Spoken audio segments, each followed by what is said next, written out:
Bharatiya Janata party ఇవాళ ఈ రాష్ట్రంలో అన్ని పార్టీల కంటే కూడా ఇవాళ మా ఓట్ల శాతాన్ని సీట్ల సంఖ్యను పెంచుకున్నాం. ప్రజలు బై డిఫాల్ట్ ఇవాళ కాంగ్రెస్ని గెలిపించారు, కానీ కాంగ్రెస్ బలపడింది లేదు, కాంగ్రెస్ సాధించి విజయం కాదు అని ఇవాళ తేలిపోతూ ఉన్నది. రేపు పార్లమెంట్ ఎన్నికల్లో మీకు స్పష్టమైపోతుంది.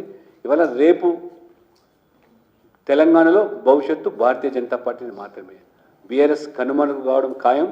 కాంగ్రెస్ దేశంలో ఎక్కడ లేని కాంగ్రెస్ పార్టీ తెలంగాణలో నిలబడుతుందని చెప్పి కూడా మరి ఎవరు కూడా పెద్దగా ఆశించాల్సిన అవసరం లేదు. ముచ్చటగా 3 రాష్ట్రాల్లో ఉన్నది, అది కూడా మరి మిట్టుకుమంటూ కర్ణాటకలో కానీ హిమాచల్లో కానీ ప్రజలు ఇప్పటికే తిరగబడుతున్నారు.